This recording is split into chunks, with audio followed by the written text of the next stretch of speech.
तो आज हम स्टार्ट करेंगे किरचॉफ्स सेकंड लॉ। और जो जैसे हमने प्रीवियस वीडियो में डिस्कस किया था किरचॉफ फर्स्ट लॉ, और उसके नाम भी हमने डिस्कस किए थे अलग अलग नाम से। हम किरचॉफ फर्स्ट लॉ को पिछली क्लास में स्टडी किया था। अब सेम किरचॉफ सेकंड लॉ को हम एक नए नाम जैसे किरचॉफ वोल्टेज लॉ और किरचॉफ मैश लॉ के नाम से भी डिस्कस करते हैं। अब यहाँ पर सबसे पहले तो आपको ये समझना होगा कि किरचॉफ सेकंड लॉ होता क्या है, किस तरह से हम इसको डिफाइन करते हैं। तो सबसे पहले आपको इसमें क्या समझना है कि अगर कोई आपके पास इलेक्ट्रिकल सर्किट गिवन है, मान लो कोई भी इलेक्ट्रिक सर्किट आप ले सकते हैं, जैसे डायग्राम में यहाँ पर भी एक इलेक्ट्रिकल सर्किट आपको दिखाई दे रहा है, ए सी डी ई एफ ए। अब यहाँ पर समझना क्या है कि इसमें हमने दो सेल ले रखे हैं। कितनी सेल रखी है आपने? दो सेल। एक सेल आपकी कौन सी? E1, और दूसरी सेल कौन सी आपकी? E2। अब सबसे पहले आपको ये समझना है कि अगर जितनी भी नंबर ऑफ सेल आपके पास हैं, तो उस सर्किट का जो टोटल ईएमएफ होगा वो हमेशा इक्वल होगा किसके? हमेशा और हमेशा आपको करना क्या है कि जो वोल्टेज सप्लाई हो रहा होगा, यानी algebraic sum of all the voltage and the EMF in a close loop is equal to zero. यानी उस सर्किट का total EMF plus total voltage दोनों का अगर एडिशन कर देंगे तो वो किसके इक्वल हो जाता है? जीरो के इक्वल होगा। इसी को हम क्या बोलते हैं? किरचॉफ्स सेकंड लॉ और किरचॉफ मैश लॉ भी बोल सकते हैं। दूसरा नाम इसका क्या है? Kirchhoff's voltage law. क्लियर? इसके बाद अब देखो यहाँ पर करना क्या है आपको कि अगर हमने स्टेटमेंट में बोला कि एलजेब्रिक सम ऑफ ईएमएफ, तो एलजेब्रिक सम ऑफ ईएमएफ मतलब इस सेल का जो ईएमएफ प्लस इस सेल का ईएमएफ दोनों को ऐड करना होगा। पोटेंशियल में भी टोटल पोटेंशियल की बात आप कर रहे होगे या वोल्टेज की बात करोगे, तो इनका भी क्या करेंगे? सम करेंगे इस पूरे लूप में। तो सबसे पहले हम क्या करेंगे, यहाँ पर इस वैल्यू को चेंज कर दो। हमने ओम्स लॉ का एक फॉर्मूला पढ़ रखा है, V इक्वल टू क्या होता है? IR। अब यहाँ पर इस V की जगह पर अगर हम IR प्लेस कर दें तो हम क्या बोलेंगे इस इक्वेशन को? Sum of algebraic sum of EMF plus product of current and resistance equal to zero. ये भी एक एक्सप्रेशन को रिप्रेजेंट आप कर सकते हैं। अब देखते हैं कंसीडर। कंसीडर में हमने बोला कि आपने क्या ले रखा है? एक सर्किट जिसका नाम क्या है? A B C D E F. आपने एक इलेक्ट्रिकल सर्किट ले रखा है और इसके बीच में हमने एक आर्म्स और ले रखी है जिसका नाम क्या है? बी। और इस आर्म से कितना करंट पास आउट हो रहा है? I3। और इस रेजिस्टेंस को हम नाम देना चाहें तो क्या नाम दे सकते हो आप इसको? R3। अज्यूम कर लिया हमने ये वाला जो रजिस्टर है इसका रेजिस्टेंस कितना है? R1। और इसका रजिस्टर का रेजिस्टेंस कितना है? R2। यहाँ जो करंट पास आउट हो रहा है बीई से, वहां पर जो रजिस्टर हमने लगा रखा है उसका रेजिस्टेंस कितना दे रखा है? R3। क्लियर है यहां तक? इसके बाद अब हम यहां पर KVL अप्लाई करेंगे, मतलब किरचॉफ्स वोल्टेज लॉ को अप्लाई करेंगे। तो सबसे पहले हमने किया है कि यहां पर दो लूप बना लिए हैं, मतलब इस पूरे एक लूप को, क्लोज लूप को हमने क्या कर रखा है? दो मैश में डिवाइड कर दिया। एक मैश हम अज्यूम कर लिया, क्या दे रखा है आपको? ABEFA। आपको दिखाई दे रहा है डायग्राम में? ABEFA, ये वाला लूप। क्लियर? अब दूसरा लूप कौन सा हमारा? ये वाला। C से स्टार्ट करना है आपको, CBEDC, ये वाला लूप। तो हम अलग अलग दोनों लूप में हम अलग अलग इक्वेशन को क्या करेंगे? फॉर्म्ड करेंगे। और दोनों लूप में हम KVL को क्या करेंगे? अप्लाई करेंगे। तो फर्स्ट बात करते हैं, कौन सा मैश हमने ले रखा है? यहाँ पर लिख रखा है ना, एक मैश हमने लिया है ABEFA। तो ABEFA। अब सबसे बड़ी दिक्कत यहाँ पर क्या है कि हमें स्टार्ट कहां से करना है? करंट को किस डायरेक्शन में हम क्या करें? यहाँ पर मेजरमेंट करें। क्या डायरेक्शन A2B लें या डायरेक्शन B2A लें? तो सबसे पहले आपके लिए आसान क्या रहेगा कि आप वो डायरेक्शन चूज करो जहां से सेल से करंट जिस डायरेक्शन में मूव कर रहा है तो हमने मैश ले रखा है आपका ये वाला। इस मैश में कौन सी सेल लगी हुई है? E1 वाली, जिसका ईएमएफ क्या है? E1 है। तो यहां से एक काम करते हैं, अब जिस डायरेक्शन में करंट यहां से मूव कर रहा है उसी डायरेक्शन में हम क्या करेंगे, इसको मेजरमेंट करेंगे। वो हमारे लिए क्या रहेगा? आसान। तो हम इसको क्या करते हैं, एंटी क्लॉकवाइज डायरेक्शन में ले लेते हैं। किस में लेना है आपको? एंटी क्लॉकवाइज डायरेक्शन में इसको अज्यूम करना है कि इधर हम इसको मेजरमेंट करेंगे।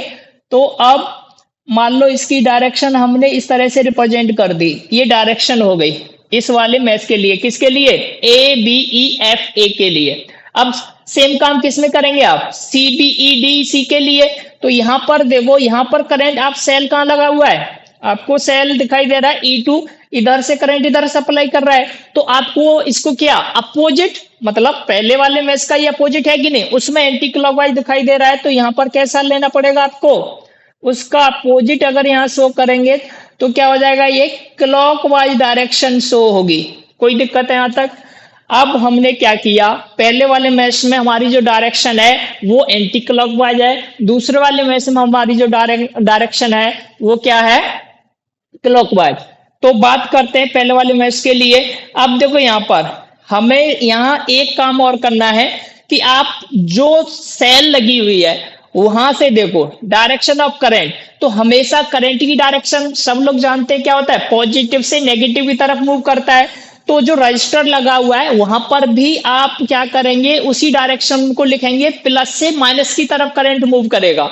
तो मैं यहां पर रिप्रेजेंट कर सकता हूं क्या, यहां पर आप रिप्रेजेंट कर सकते हो एक प्लस और यहां पर क्या हो जाएगा माइनस, मतलब करंट प्लस से माइनस। अब यहां पर आओ, यहां पर भी क्या काम, यहां से भी करंट कैसे जा रहा है, बी टू ई की तरफ जा रहा है। तो यहां पर भी क्या होगा प्लस, ये क्या हो गया माइनस। क्लियर है? अब यहां पर देखो, अब यहां से करंट इधर जाएगा तो ये वाला साइन तो ऑलरेडी माइनस का है, ये किसका है प्लस का। तो E1 की वैल्यू कैसी हो जाएगी माइनस की। तो अब वही चीज यहां रिप्रेजेंट की है हमने।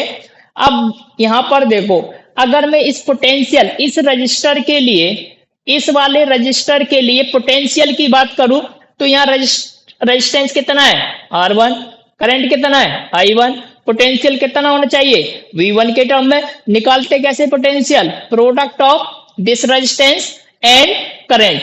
तो इसको मैं लिखूंगा किससे, प्लस I1 R1। ये प्लस का क्यों ले रहे हैं, क्योंकि देखो ये यहाँ जो साइन होता है उसके हिसाब से लेते हैं। मतलब इधर से हमने, इधर सेल हमारी क्या है पॉजिटिव से मूव करेगा करंट हमेशा, और आगे वाला जो रजिस्टर के साथ जो साइन आ रहा है वो भी कैसा है प्लस का। तो हम हमेशा उस करंट की वैल्यू को कैसे ले रहे होंगे, करंट या product of current and resistance क्या लेंगे प्लस। तो यहां पर भी साइन किसका यूज करोगे आप, प्लस का साइन यूज करेंगे। कोई दिक्कत है यहां तक? इसके बाद दूसरा देखो, अब इस रजिस्टर के लिए भी यहाँ कौन सा साइन है प्लस का। तो यहाँ अगर पोटेंशियल की बात करोगे फिर से वही प्रोडक्ट करोगे करंट, इस करंट का किसके साथ, रेजिस्टेंस जो यहाँ पर लगा हुआ है R3, तो इसका प्रोडक्ट क्या होगा I3 R3। अब आगे चलो, अब यहाँ पर देखो एक चीज यहाँ पर क्या दिखाई दे रही है कि यहाँ जो करंट हमने यूज कर रखा है वो वैल्यू कौन सी है I2। क्या दे रखा है I2, क्योंकि यहाँ पर जो सप्लाई हो रहा है करंट वो किससे होगा, ये पूरा EMF है ना यहाँ से E2 वाली सेल से, और इधर कौन सी है E1। तो हम यहाँ पर क्या कर देंगे I2, ये I2 हो गया। अब देखो यहाँ पर एक काम आपको क्या करना है, इस I2 को हमने यहाँ प्लेस किया, इस I3 को देखो, I3 को चेंज कर सकते हो आप। I3 को कैसे चेंज करेंगे, तो उसके लिए हमने यहाँ पर क्या किया कि अप्लाई कर लो, बी पॉइंट को हम एक जंक्शन मान लेते हैं। बी पॉइंट को हमने क्या माना है जंक्शन, और उस जंक्शन के लिए करंट कहां कहां से आ रहा है वो देखना है आपको।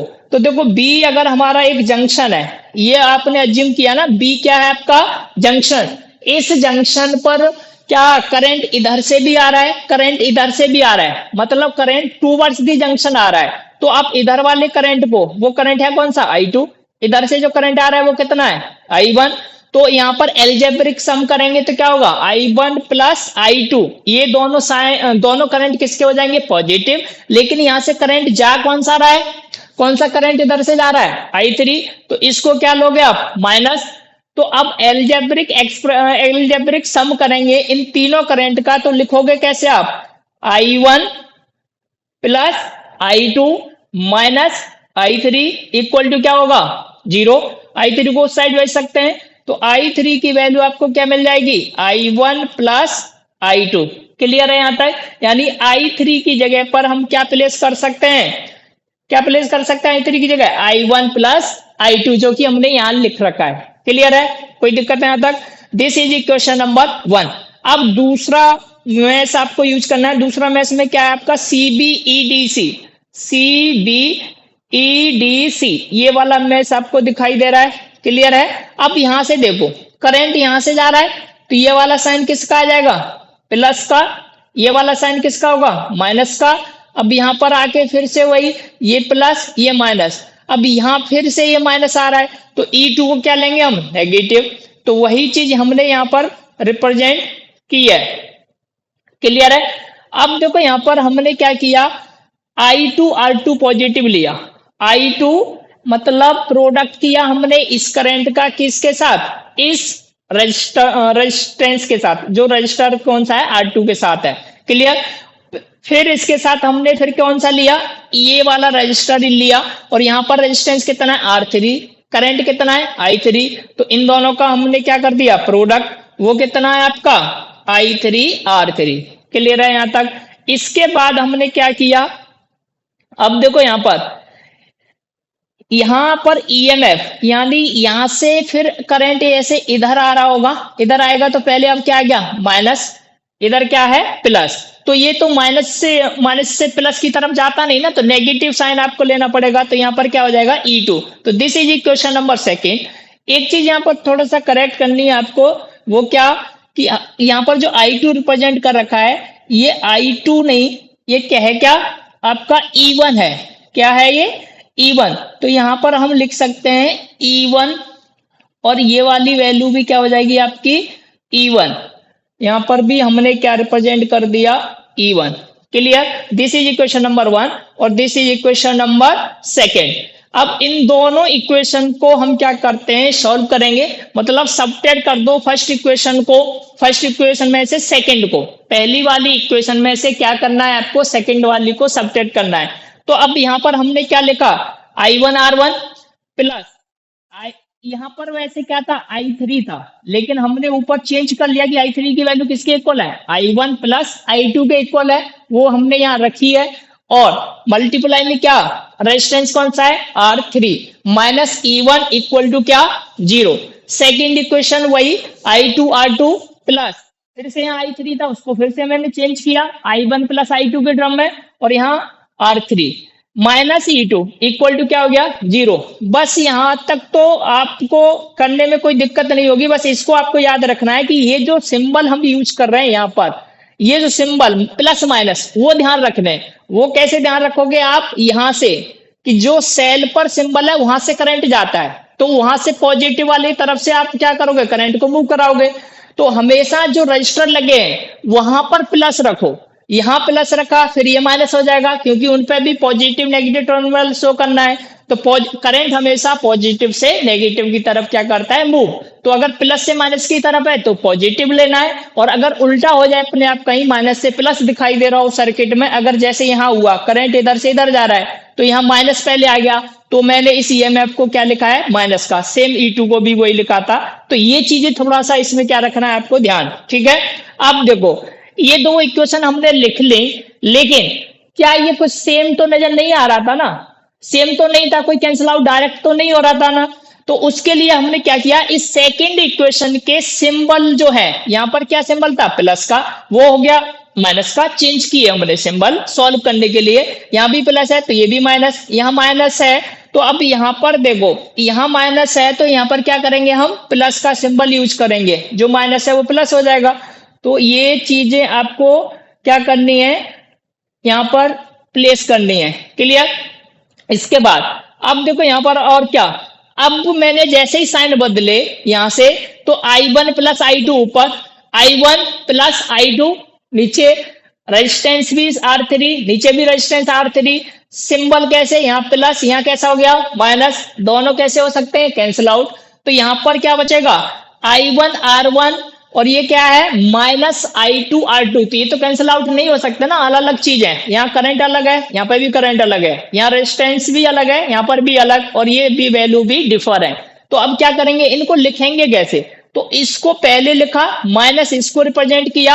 अब देखो यहाँ पर जो ईएमएफ है फर्स्ट सेल का वो कैसा है, -E1, और यहाँ पर जो सेकंड सेल है उसका ईएमएफ प्लस का है, तो यहाँ पर मैंने क्या लिखा, +E2। क्लियर है, इक्वल टू 0। अब एक काम कर सकते हैं हम, यहाँ पर इसको मैंने पहले लिख दिया E2 को, और E1 को हमने बाद में लिख दिया। ऐसे कोई दिक्कत है नहीं?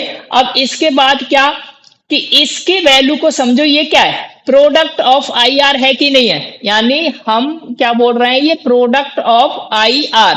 तो इसको हमने, ये भी प्रोडक्ट ऑफ आई आर है, तो ये कहीं ना कहीं एल्जेब्रिक सम ही तो हुआ। ये भी आपका क्या है, प्रोडक्ट ऑफ आई आर। ये माइनस का साइन है, तो प्लस हो या माइनस हो उसको बोलते तो एल्जेब्रिक सम ही है ना। तो ये भी आपका क्या है, प्रोडक्ट है। आई और आर का I2R2 लिख सकते हैं। तो अब यहाँ पर दोनों ही आपके अगर प्रोडक्ट हैं तो मैं इसको सिग्मा आई आर रिप्रेजेंट कर सकता हूं। क्यों कर रहे हैं, क्योंकि हमने क्वेश्चन में या स्टेटमेंट में क्या है कि आप पोटेंशियल को, है ना, क्वेश्चन में क्या था, अकॉर्डिंग टू स्टेटमेंट यही तो था कि total potential plus total EMF of circuit equal to 0। तो मैंने यहाँ पर पोटेंशियल को आई आर से रिप्रेजेंट कर सकता हूं। तो ये सम ऑफ क्या है, प्रोडक्ट ऑफ आई आर, और ये क्या हो गया, सम ऑफ ईएमएफ इक्वल टू 0। इसको हमने फिर से वही कि इसकी जगह पर हम बी रिप्रेजेंट कर सकते हैं, जो हमारा क्या था, स्टेटमेंट में ही हमने पहले ऊपर दिखाया था। यहाँ पर ये चीजें दिख रही है, यही तो स्टेटमेंट था, और यही हमने क्या कर दिया, प्रूफ कर दिया। ये हमारा क्वेश्चन था। तो अब यहाँ से हमने क्या किया है कि ये हमने यहाँ पर इक्वल टू 0 प्रूफ कर दिया। हेंस प्रूफ ऐसे भी बोल सकते हैं, लेकिन किसी किसी बुक में ये थोड़ा सा डिफरेंट होता है। कहीं लिखा रहता है कि सिग्मा आई आर जो होता है वो इक्वल टू क्या होता है, सिग्मा ई के, यानी टोटल ईएमएफ इक्वल होता है टोटल पोटेंशियल के। तो उसके लिए थोड़ा इसको थोड़ा चेंज कर लेते हैं। वो कैसे होगा, अब देखो यहाँ पर इसकी जगह पर हमने ऊपर वाली स्टेटमेंट से यहाँ से माइनस साइन कॉमन ले सकते हैं। -E1 है, यहाँ +E2 है, तो आप यहाँ से भी माइनस कॉमन ले लो, यहाँ से भी माइनस कॉमन लेंगे तो माइनस आ गया बाहर। यहाँ पर बचेगा क्या, E1 किसका हो जाएगा, प्लस का, E2 किसका हो जाएगा, माइनस का। ये मैंने माइनस को बाहर कर दिया। अब फिर से वही चीज, ये आपका सम ऑफ आई आर हो गया, ये आपका सम ऑफ ईएमएफ हो गया। अब मैंने क्या किया, इस टर्म को इधर सेंड कर दिया, तो इधर किसका है, ये माइनस का। इस साइड 0 के इस साइड लेके जाओगे राइट हैंड साइड में, तो किसका हो जाएगा, प्लस का। तो कहीं ना कहीं sigma I R equal to क्या हो जाएगा, सिग्मा ई। यहां तक क्लियर है। तो यही हमारी स्टेटमेंट थी, और हम इसलिए कह सकते हैं कि हमने स्टेटमेंट को क्या कर दिया, प्रूव कर दिया। कि आप बोल सकते हो अकॉर्डिंग टू स्टेटमेंट कि total potential of the close loop या circuit is equal to the total EMF of the circuit. दिक्कत है यहां तक? नेक्स्ट आगे। अब एक और चीज, हमने पिछले वाले में जहां पर केसीएल करंट लॉ, जो किरचॉफ्स करंट लॉ पढ़ा था, वहां पर आपने क्या सिग्निफिकेंट बताया था, क्या सिग्निफाई किया था कि केसीएल जो फर्स्ट लॉ करंट लॉ होता है किरचॉफ्स का, वो क्या कहता था, किसको सिग्निफाई करता था, कंजर्वेशन ऑफ चार्ज को। लेकिन यहाँ पर एक चीज आपको शायद आपने गौर की हो, तो बार बार यहाँ पर टर्म क्या लिखा हुआ है, ये ईएमएफ, और ये क्या है आपका एक्चुअल पोटेंशियल ही तो है। तो हमेशा पोटेंशियल या ईएमएफ जो होता है वो एक तरह की एनर्जी तो है, यानी हम ये कहां से सप्लाई करते हैं, पोटेंशियल को कोई एक सोर्स होता है, वो क्या देता है, एक एनर्जी स्टोर होती है ना वहां पर। तो हम कह सकते हैं ये क्या है, कंजर्वेशन ऑफ एनर्जी। यानी ये पूरा टॉपिक वेस्ट रहता है, या प्रिंसिपल बोल सकते हो क्या, कंजर्वेशन ऑफ एनर्जी। यहां तक कोई डाउट्स? क्लियर? मुझे उम्मीद है कि आपको समझ में आएगा। आगे अगली क्लास में हम इसके न्यूमेरिकल्स को सॉल्व करेंगे। ओके।